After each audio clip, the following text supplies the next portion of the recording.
los gestores se llenan la boca hablando de la cantidad que hay, de la importancia que tienen, del respaldo que hay que darles, de las ayudas que tenemos que ofrecerles, de la cantidad de mano de obra que concentran, ¿no es cierto? Y de la necesidad de que sean formales, en fin. Pero, ¿cuántas hay? ¿Cómo son? ¿De qué tamaño? ¿Cómo operan? Para poder hacer una política pública en ese sentido hay que tener claro de qué estamos hablando. Quizás Darwin Cruz tiene la información como asesor de Nativa en esos temas tan importantes y tan interesantes. Hola Darwin, ¿cómo te va? ¿Qué tal? Bienvenido, gracias por estar con nosotros. No, gracias.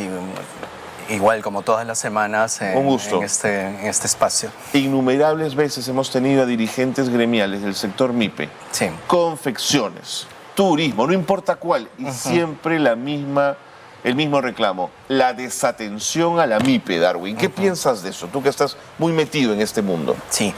Bueno, de que existen políticas, o por lo menos esfuerzos, para ayudar con fondos, como por ejemplo ProInnovate, que es una institución bastante interesante de seguir, de mirar, porque siempre está, es más, ya lanzó el calendario, si mal no recuerdo, el calendario de llamémosle las convocatorias que van a tener para proporcionar fondos, que muchas veces son fondos no reembolsables, digo muchas veces por casi siempre.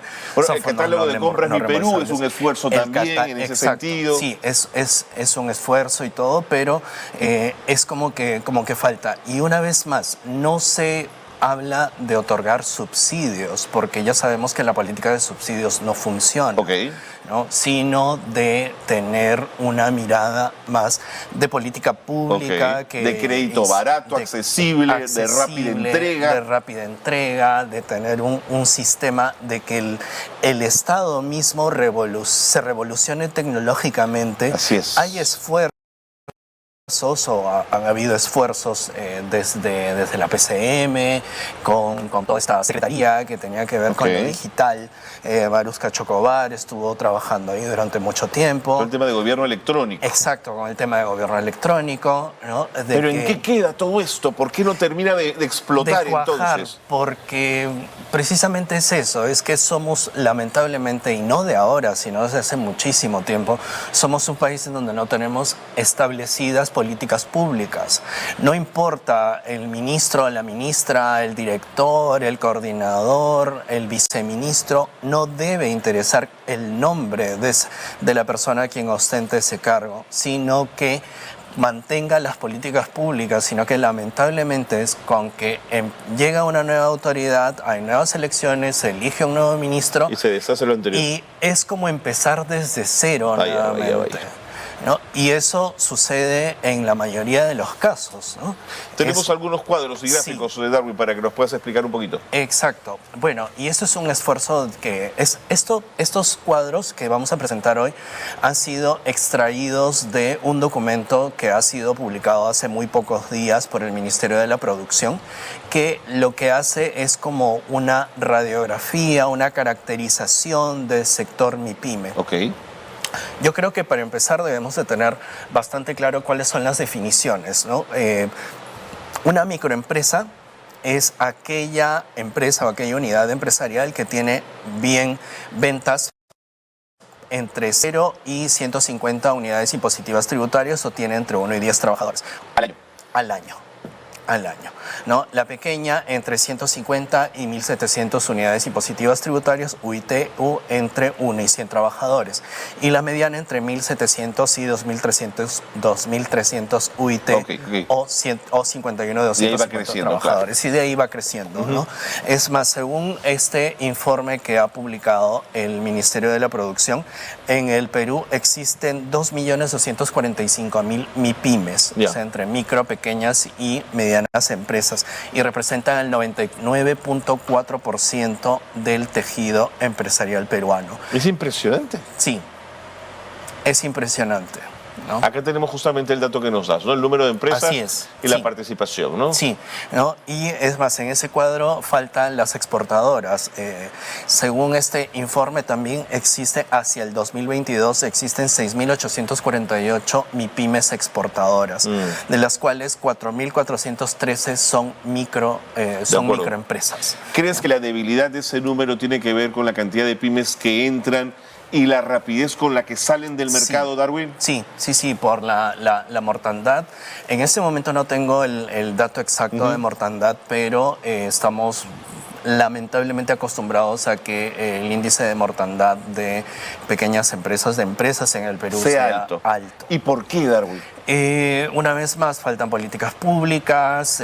SUNAT, yo sé que está haciendo esfuerzos para hacer más amigable el sistema de formalización, de que cada vez más empresas tengan un RUC y disfruten de beneficios tributarios, beneficios fiscales, pero falta todavía mucho trabajo en educación al contribuyente, en que sepa cuáles son los beneficios de ser formal, ¿no?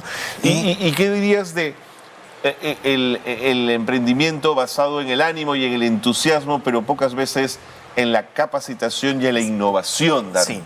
Sí, precisamente ese es un tema sumamente importante que debería de tener mayor visibilidad o debería de tener muchísimo más esfuerzo por parte de tanto entidades estatales, porque existe cooperación incluso para esto. Y te lo digo de primera mano, porque con mi emprendimiento estoy participando de un programa de fortalecimiento que viene de la cooperación internacional. Que viene de la cooperación internacional, específicamente del gobierno de Estados Unidos. ¿No? Entonces, pero claro, pero USAID no puede pagar todas las capacitaciones. USAID no puede pagar todas las capacitaciones. Y es más, también aquí vamos nuevamente a la figura de ProInnovate. ProInnovate destina fondos a universidades que tengan estas incubadoras, estas aceleradoras de negocios, de las que en varias ocasiones he mencionado, que acudan a las universidades, investiguen si es que la universidad que está en su localidad tiene un centro de emprendimiento, y apliquen, pregunten, postulen. Lo que pasa es que también va un poco de parte del emprendedor mismo, ¿no? El emprendedor o las personas en sí también tienen que comenzar a investigar. No es simplemente, se me ocurre porque es verano y estamos en toda una ola de calor y hacer mi negocio de chups. O tengo mi pyme y alcanzo los niveles de sobrevivencia y ahí me mantengo. En vez de seguir arriesgando, ¿no? Sí, es más. Es el otro cuadro que te iba a pedir. Perdóname. Exacto. No, sí, y en este cuadro vamos a ver cómo es que ha sido la evolución de la implementación o del surgimiento de emprendimientos de micro, pequeñas y medianas empresas. Se ve que en el 2022 tuvo un crecimiento del 6%, en el 2021 tuvo un incremento de 19%, ¿no? Y se da un salto porque el 2020, 2020 un año todavía pandémico, ¿no? Que hubo mucha crisis debido a esto, al confinamiento y a todo lo que sucedió. Entonces es bastante lógico que hacia el 2021 se dé este salto y hacia el 2023 comience más o menos a estabilizarse, porque, por ejemplo, en el 2019 hubo un crecimiento de 7.5%, ¿no? Y Darwin, ¿existe el dato respecto a la torta exportadora? ¿Qué porcentaje de ella viene de MIPE? ¿Cuánto exporta la MIPE? ¿Se sabe? Bueno, sí es, en estos momentos no tengo el recuerdo. La semana pasada presentamos algo de información. De acuerdo. Sí, pero en estos momentos se me ha ido el dato. Pero es pequeño. Claro, si lo vemos en cuanto a valor, obviamente, pues frente a una empresa que exporta minerales por el costo de una exportadora. Sí, e incluso existen empresas que también pertenecen al rubro agro, que son micro, pero claro, pueden ser, por ejemplo, el dato que ahorita tengo es que hacia la región APEC, la región Asia-Pacífico, son más de 5.000 MIPYMES que son son exportadoras hacia ese... Imagínate, hacia que esa fueran región. 10.000, 15.000, Darwin, sería Exacto. extraordinario, ¿no? Sí, sería extraordinario y claro, y también viene por el lado de que las MIPYMES, por ejemplo, generan 10,8 millones de empleos. Imagínate. Entonces, si tenemos un universo de 99,4% del tejido empresarial que son MIPYMES, y estas MIPYMES generan casi 11 millones de puestos de empleo. Qué bárbaro. ¿no? Y ellos representan el 90,6% de la PEA de la población económicamente activa ocupada. ¿Acierto si digo que la pyme puede estar muy ligada a las economías familiares, Darwin? Sí, está muy ligada a las economías familiares y también... O sea, trabaja mi primo, trabaja mi hermano. Donde trabaja mi primo, trabaja mi hermano. Es más, de hecho que hay muchas empresas familiares, incluso grandes empresas son empresas familiares. Bueno, por supuesto, ¿no? O sea, bueno, el oligarca Diario del Comercio, ¿qué cosa es? Por favor, digámoslo. ¿Cómo nació? Vaya. es una empresa familiar, Bueno. el Diario del Comercio, una empresa donde yo trabajé muchos años.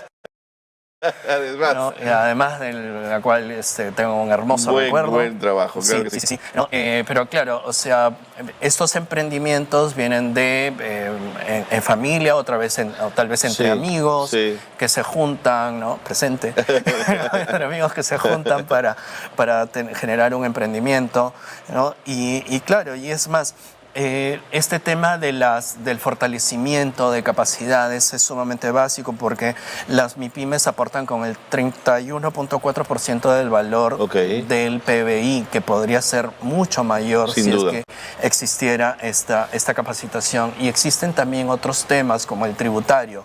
El día viernes, si mal no recuerdo, el jefe de la comisión, el presidente de la comisión tributaria de la Cámara de Comercio de Lima hablaba de que si el MEF incrementaba el impuesto selectivo al consumo, había muchas bodegas, aproximadamente 500.000 bodegas se verían impactadas porque se subiría pues el impuesto selectivo al consumo a cigarrillos, a cerveza, bebidas azucaradas. Donde ellos venden un montón. Que es donde ellos venden un montón. ¿no? Ahora, Darwin, el esfuerzo societario de unir pymes. El otro día fui a un mercado en Surco y vi 3 juguerías en el mismo mercado. Y las 3 compiten entre sí. Yo decía, ¿y por qué no se unen societariamente, generan una marca? Se ponen fuertes y además dan el salto a un segundo mercado. Pero claro, el tema de la desconfianza parece ser central en todo esto. Sí, es central. A ver, digamos que es normal, natural y es saludable que exista competencia y esto, pero si nos asociamos, aprovechamos mucho más la economía, las economías de escala, porque puede ser que yo esté especializado en una parte de la elaboración de un producto y tú en otra, entonces, oye, nos asociamos y generamos un sumamos producto, sumamos experiencia, generamos innovación. ¿Eso está ocurriendo, Darwin? Ocurre, pero muy poco. Muy poco. Ahora, con esta promoción de la innovación que existe desde hace algunos años, con la figura de ProInnovate, que hace sus concursos de Startup Perú. Claro. ¿no? Digamos que se fomenta mucho la colaboración, pero todavía nos falta muchísimo por trabajar en ese tema, porque es como que esto es mío y solo mío y tú eres mi competencia, te veo como mi competencia, no como mi socio. Claro. Ya hemos hablado en anteriores ocasiones de experiencias internacionales en el cual, por ejemplo, Juan Valdés, que es una... Claro, no, es la agrupación de varias cooperativas y de varios pequeños productores de café en Colombia. Por ejemplo, ¿no? Entonces, también podríamos hacer esto con el café peruano, el café de especialidad, que incluso no es por un sentido chauvinista, sino que es un producto de calidad, es un producto premium que podría posicionarse en mercados internacionales. Caminando por la avenida Tomás Marzano decía, pero todos venden lo mismo en el tema de las mayólicas, en todo este tema. Dice, ¿por qué no se juntan para enfrentar a un Casinelli, para enfrentar a un De Corsé, o sea, a las grandes, digamos, ¿no? Pero claro, el tema de la desconfianza es atenazante, ¿no? Imagínate si viene IKEA a Perú. Imagínate. Vamos con una última diapositiva, Darwin, antes que nos voten. Bueno, antes que nos voten. Este es un cuadro en donde mencionamos cuáles son los sectores económicos en donde se desempeñan las pymes. Ajá. El sector comercio es claramente el líder. Yo pienso lo mismo. El líder del rubro en el cual las MIPYMES se desarrollan su actividad. Del sector servicios también, con un 40.7% de también, participación. por supuesto. Y entre los dos generan el 53.9% de la producción nacional. O sea, del PBI del Perú se genera entre las MIPYMES que están dedicadas al sector comercio y servicios. Entonces, hay que tener bastante atención a esto. O sea, el Perú es un país de comerciantes. Lo estamos viendo, es un país que brinda servicios, sí, lo estamos viendo, sí, ¿no? Y es ahí donde viene también el fortalecimiento de capacidades en estrategias de marketing, sí, y ventas, sí, sí, en capacitaciones de atención al consumidor, que esto también ha venido un poco revolucionado por la migración del colectivo venezolano. De acuerdo, que ha activado y ha dinamizado esto. Que ha activado y ha dinamizado esto. Entonces hay que también, creo yo, poner esta variable en el análisis. Okay. Lo pongo sobre la mesa para tu consideración. Cuando veo comercio y servicio en primer lugar, ambas, sumando más del 50%, me parece que es el área donde menos innovación e investigación veo. Más vería en manufactura, en construcción, sí, en el agro, en la pesca, no sé. Sí. Pero de pronto ahí falta el espacio de la investigación, Darwin. Falta el espacio de la investigación y también creo yo que es por un mito en el cual creemos que la innovación significa tener grandes laboratorios, tener supercomputadoras, tener científicos trabajando ahí, cuando en realidad podemos innovar en estrategias de marketing. Totalmente. Y ahora que tenemos las redes sociales a mano, podemos usarlas. Más aún. ¿No? Finalmente, estas son las zonas más zonas MIPES. En donde se concentra la mayor cantidad de MIPES. Gana Lima obviamente por su tamaño, por el sentido centralista que tenemos, esta visión centralista del mundo y del universo que tenemos en el Perú. Mira Arequipa, Arequipa con 5.8, o sea, Lima concentra el 45.3% de las MIPYMES que existen en el Perú. Arequipa el 5.8, luego viene la Libertad 5.3, Piura 4.1 y Cusco con 3.8. Claro. Entre estas 5 regiones se concentran el 64.3% de las MIPYMES que existen en el Perú y ellas generan el 61% del PBI nacional. Ahora, sin Lima, los números son pequeños, ¿eh? Sin Lima, los números son pequeños. Son muy pequeños. Oye, Darwin, interesantísimo todo lo que nos has contado. Gracias por estar con nosotros. Gracias y hasta el siguiente lunes. Hasta el siguiente lunes, sí, que esperemos la temperatura baje un poquito. Esperemos que sí. Que está bien el verano, me gusta, pero... Pero no abuse, que no abuse. Darwin Cruz ha estado con nosotros, asesor de Nativa en temas económicos, en temas de MIPES. Ya lo han escuchado ustedes. Nos vamos a la pausa.